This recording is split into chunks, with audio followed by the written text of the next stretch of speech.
ప్రతి ఒక్కరు కూడా మీ యొక్క సొంత మాటల చేత ప్రభుని ఆరాధన చేద్దాం. ఈ లోకంలో మన కోసం వచ్చినటువంటి యేసయ్య, నీ కోసం నా కోసం చివరి వరకు ఆయన తన యొక్క రక్తము కొట్టినంతటిని కార్చి మన కొరకు మరణించుటకు సిద్ధపడినటువంటి యేసయ్య, ఆయన తండ్రి కుడి పార్శ్వమున కూర్చున్నటువంటి భాగ్యమును ఎంచుకొనక ఈ భూలోకమునికి వచ్చి శ్రమపడి మన కోసం భూమి వేయించుకొనుడు, మన కోసం ఆయన శ్రమపడిన రీతిగా, మన కోసం ఆయన చేసినటువంటి ప్రార్థన రీతిగా నిన్ను నన్ను కూడా మనందరినీ కూడా సంఘముగా ఆయన ఏర్పరచుటకును, మనల్ని విమోచించుటకును, ఆయన యొక్క రాజ్యమునకు వారసులుగా చేయుటకును వచ్చినటువంటి యేసయ్యను కొనియాడదాం. హల్లెలూయా. యెహోవా నీకు స్తోత్రం, యెహోవా షమ్మా నీకు స్తోత్రం, యెహోవా యెహోవా యెహోవా సిద్కో నీకు స్తోత్రం, యెహోవా ఎలియోన్ నీకు స్తోత్రం. కృపగల తండ్రి నీకు స్తోత్రం.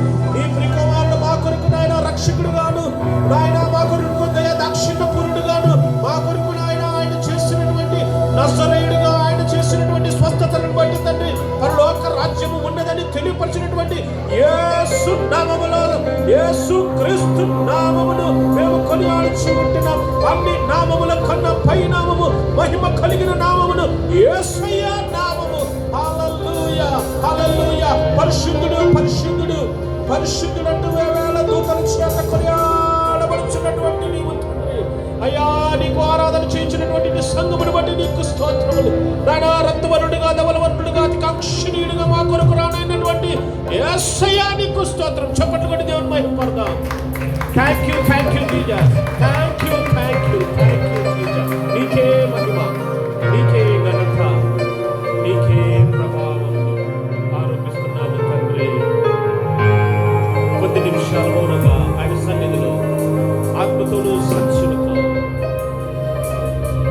ఆరాధన చేయాలి.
ఆరాధనంతటిని అతి శ్రేష్టము పరిశుద్ధుడైన పవిత్రుడైన ఆరాధనకు యోగ్యుడైన యేసు క్రీస్తు నామమున ఈ ఆరాధన సమర్పించి వేడుకొనుచున్నాం మా ప్రియ పరలోకపు తండ్రి.